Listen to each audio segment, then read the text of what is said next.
My name is Vivian Hartley. I'm 68 years old, a retired elementary school teacher, and a grandmother. Last Saturday, I stood outside the Fairhill Grand Ballroom, holding a carefully wrapped birthday present for my grandson, Logan, who had just turned 7. I was not allowed inside. A young security guard, polite but firm, blocked my way with a clipboard in hand. His name tag said Tyler. He didn't meet my eyes when he said, "I'm sorry, Ma'am. This event is for immediate family only." I blinked, confused. "I'm his grandmother. Logan Hartley is my grandson." "I understand," he said awkwardly, "but your name isn't on the list." Behind him, through the glass doors, I could see children jumping in a massive inflatable castle. Balloons floated along the ceiling. Waiters in black vests carried trays of drinks. It looked like something out of a magazine, lavish, over the top, and expensive. Clearly, no expense had been spared. I clutched the box in my hands a little tighter. Inside was a remote control helicopter Logan had begged for since spring. I'd saved for 3 months to buy it. I hadn't missed a single birthday since he was born. Until today. "Can you check with my son, Nathan Hartley? He's Logan's father?" Tyler hesitated, then reached for his radio, but before he could speak into it, a familiar click of heels approached. Camille, my daughter-in-law, emerged from the ballroom in a pale blue cocktail dress that probably cost more than my monthly pension. Her makeup was flawless, her smile even more so. "Oh, Vivian," she said in a syrupy voice, tilting her head as if seeing me for the first time. What a surprise. I swallowed hard. I came to wish Logan a happy birthday. She stepped forward, her smile never wavering. "Nathan and I decided to keep it very small this year. Just close family." I looked past her. 300 guests milled around inside. Neighbors, co-workers, people I didn't even recognize. "But I am family." "I know, and we love you," she said lightly. "But Logan's got so many friends here today, it would be too overwhelming. Maybe we can set up a visit sometime soon." She didn't take the gift, she didn't step aside, she just smiled. I stood there as guests brushed past me, laughing, heading inside. I felt invisible, rejected, like I didn't matter anymore. And in that moment, something inside me broke, but not in the way Camille expected. As I sat in my car staring at the unopened gift in my lap, the humiliation from the ballroom still fresh, I couldn't help but ask myself, when did it all start? When did I become the outsider in my own family? It didn't happen overnight. That's the trick about manipulation. It's slow, patient, and dressed up to look like love. 8 years ago, when Nathan first brought Camille home for dinner, I thought she was charming, polished, driven, full of dreams. She was working as a dental office receptionist back then, and Nathan had just landed a stable job in property management. They were young and hopeful, and I was genuinely happy for them. Over coffee one afternoon, Camille told me, "Nathan deserves the best. I just want to support him any way I can." I believed her. I wanted to believe her. After all, my husband had died just 2 years earlier, and I missed having family around. When they got married, I helped pay for part of the wedding, not because they asked, but because I wanted them to have a beautiful start. But the real requests began shortly after they returned from their honeymoon in Costa Rica. Camille called me in tears. The rental car broke down, and we maxed our credit cards. "I hate to ask, but could you lend us $600? It wasn't a lot, and she sounded embarrassed. I sent the money that afternoon. Then it was the apartment deposit. Then the furniture. Then her lingering student loans. "It's hurting my credit score," she'd said, placing her hand dramatically on her chest. "And the stress, the doctor said it could affect our chances of getting pregnant." That one got me. I was still grieving, still longing for a grandchild.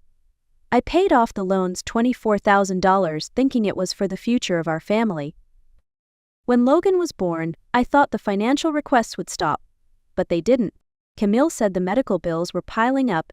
Insurance didn't cover everything. Nathan's job had cut back on bonuses. She bounced baby Logan on her hip and said, "We're just trying to create a peaceful home for him." How do you say no to that? Over the next several years, I helped cover daycare fees, home repairs, new furniture, and car trouble. Always for Logan, always just this once. I never kept track. I didn't want to. I thought helping made me part of their world. But somewhere along the line, the tone changed. The thank yous became less enthusiastic. The phone calls only came when bills were due. And the invitations to family dinners, to school events, to holidays slowly stopped. Camille always had an excuse. Logan's schedule is packed. We're traveling that weekend. Let's plan something next month. At first, I believed her. Then I started noticing the handbags, the manicures, the luxury SUV in the driveway.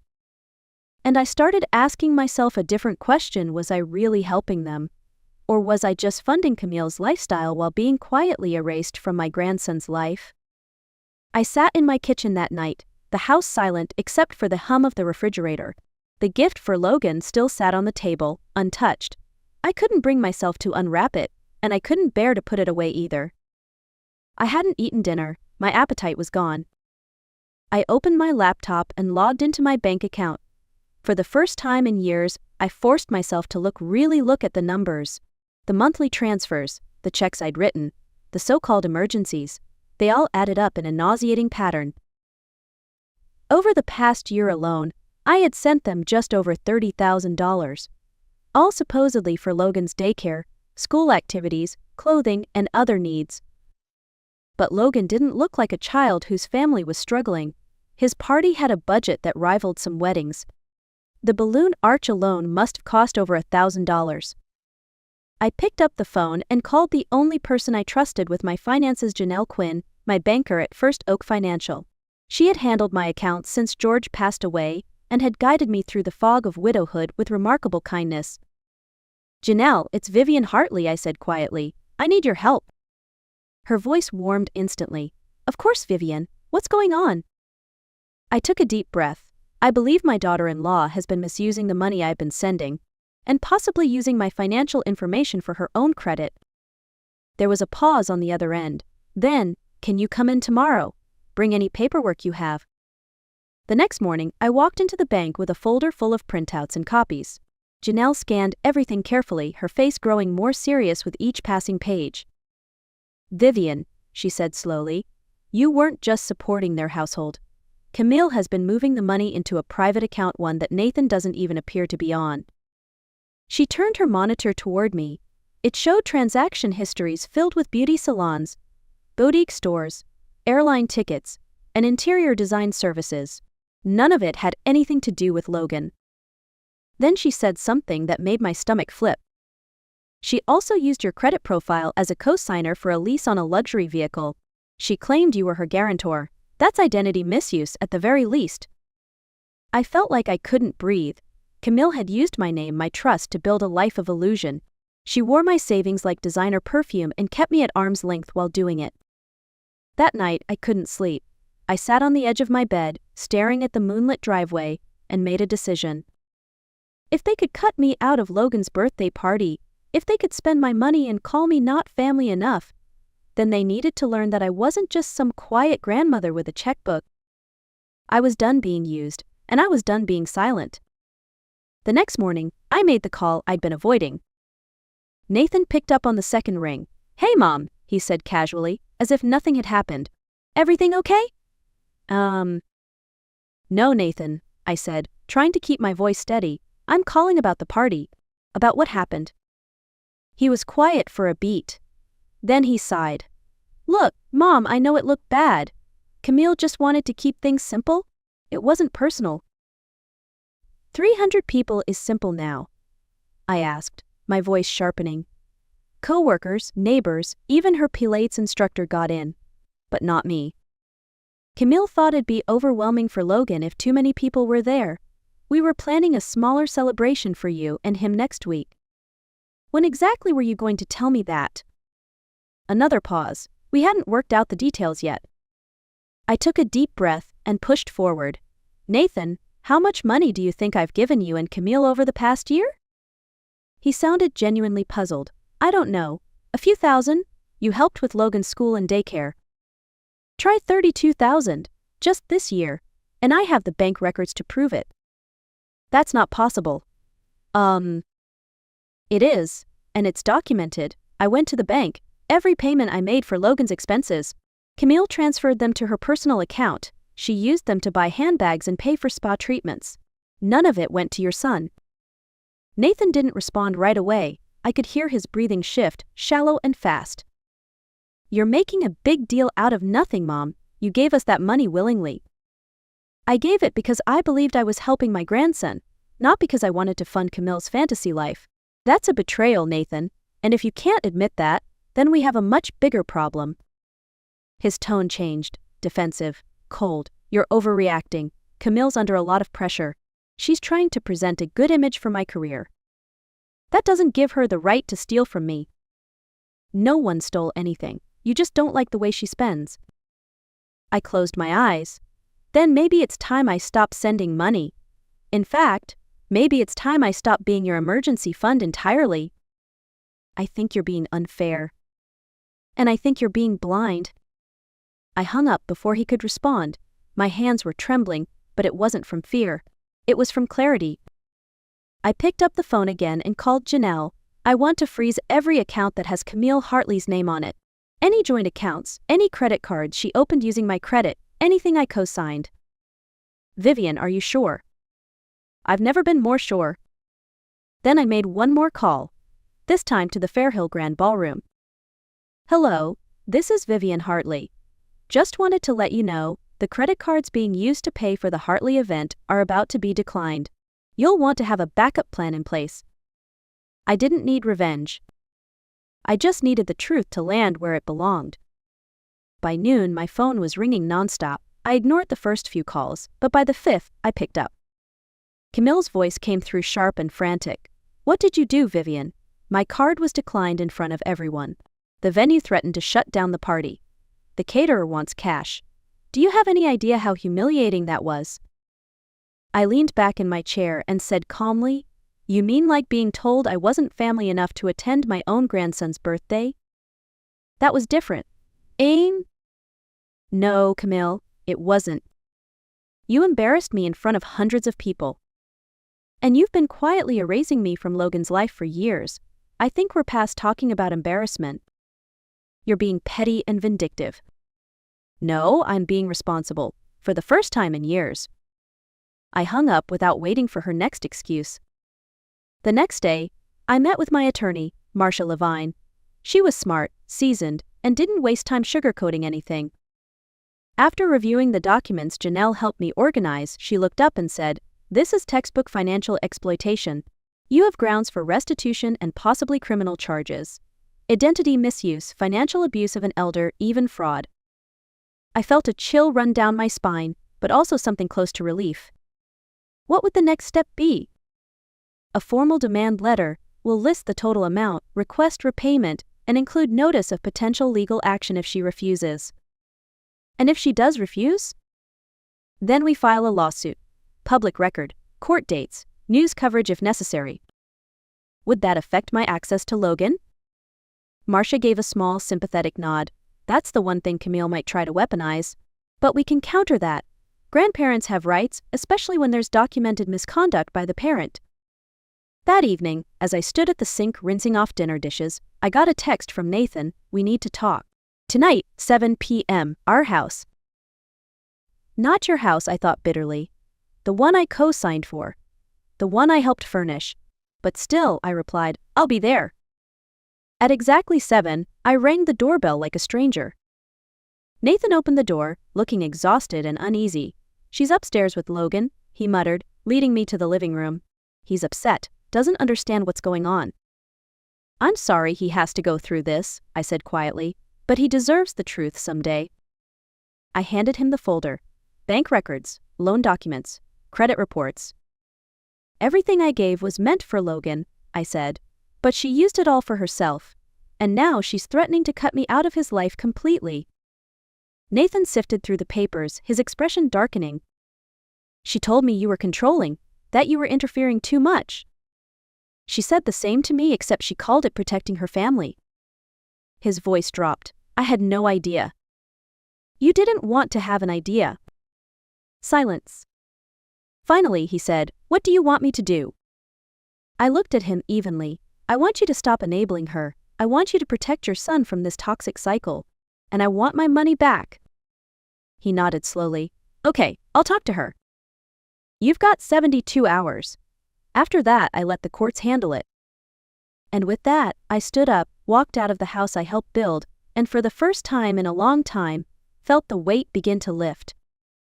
3 months later, I was sitting in my backyard garden, watching Logan steer his bright red remote control helicopter across the afternoon sky.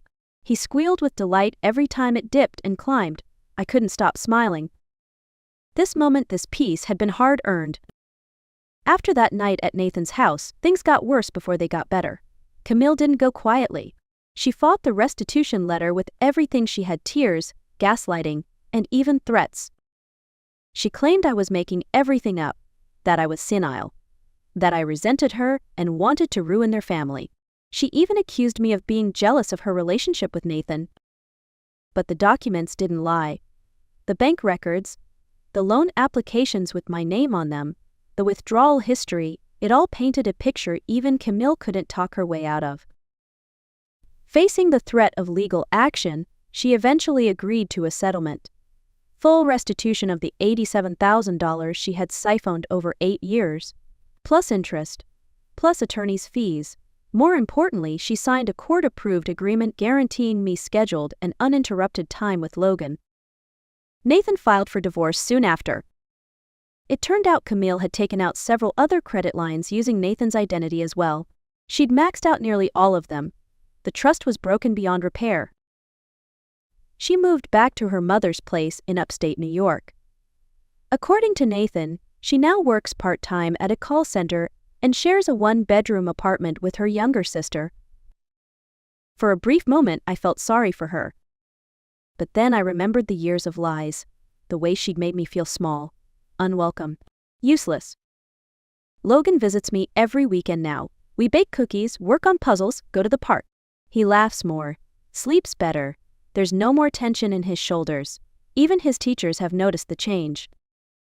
One Saturday, while we were coloring at the dining table, he looked up and said, "Grandma, I like it here. It feels like home." I had to excuse myself to the kitchen before he saw the tears.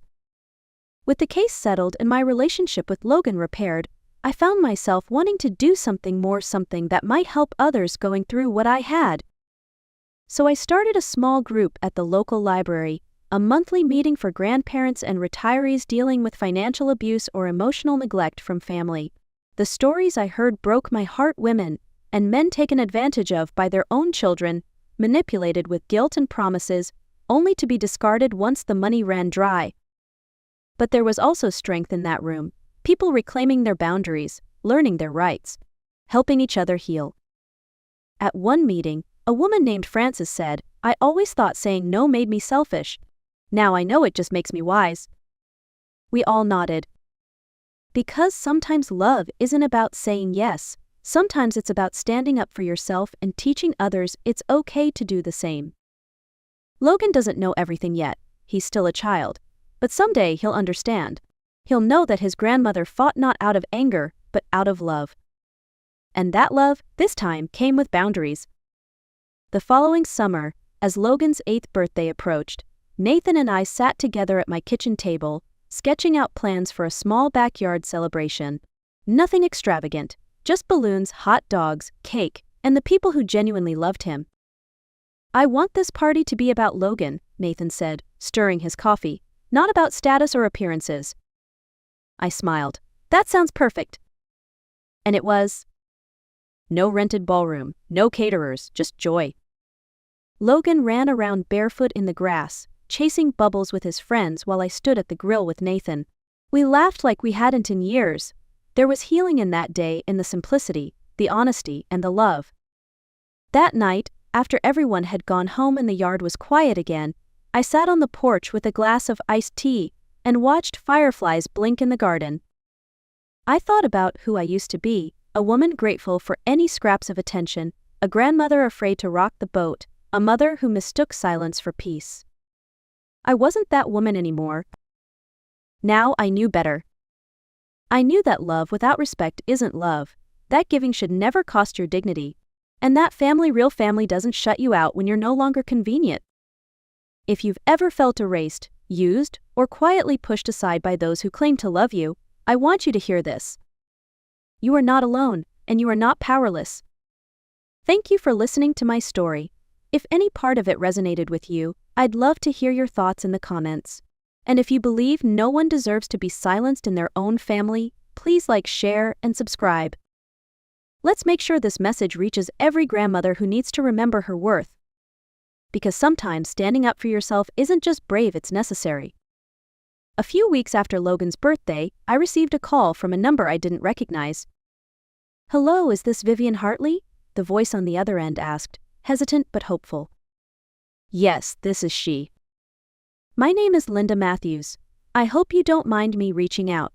I got your number from someone in the support group at the library," she said. "You might understand what I'm going through." "Of course," I said gently. "Tell me what's going on." Linda's story poured out like water from a dam. Her daughter-in-law had slowly taken over her finances, small things at first, like asking for help with bills, then larger things, like using Linda's name to open a credit card.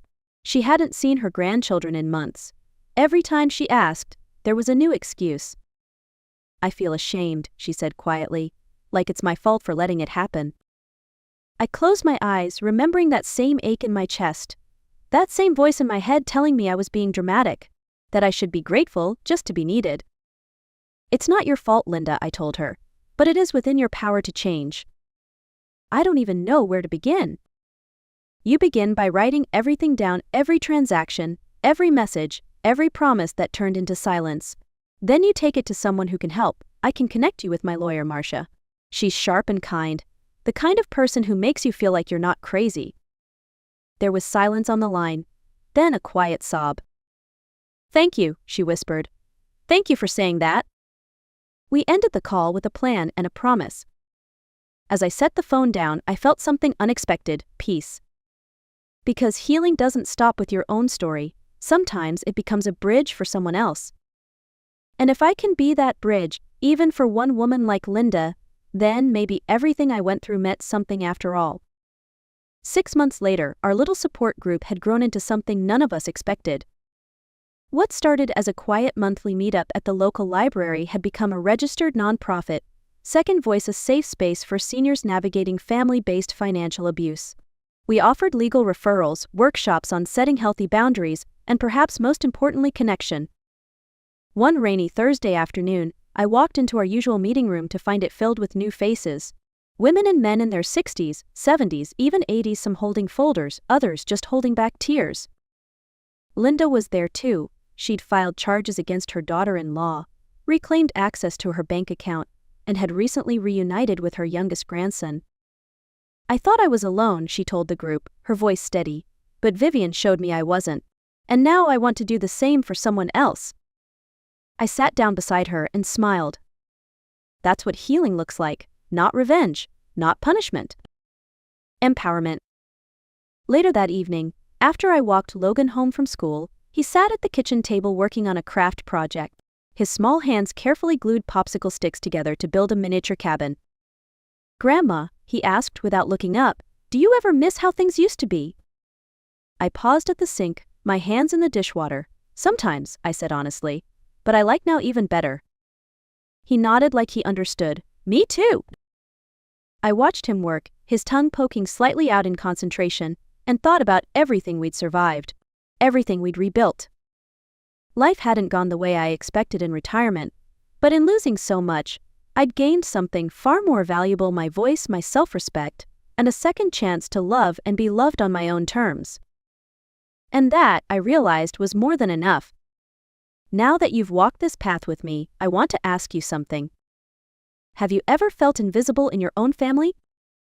Have you ever given and realized too late that love was being confused with access? You're not alone. There are so many of us quiet givers, behind-the-scenes fixers, the ones who step up without ever being asked, and who are often taken for granted because of it. But here's the truth. You matter. Your presence, your voice, your boundaries, they matter. And if someone has made you feel like you're only valuable when you're helping, paying, or solving something, I hope this story helps you pause and choose differently. Because choosing yourself doesn't mean you love them less.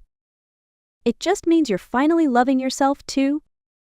If this story spoke to something in your heart, I'd love to hear about it in the comments. Tell me where you're watching from. share your own experience if you're comfortable. You never know who else might need your words today. And if you believe every person, regardless of age, deserves dignity, respect, and a voice in their own family, please like, share, and subscribe. Help us spread stories that heal, not just hurt. Thank you for being here. And remember, it's never too late to reclaim your worth.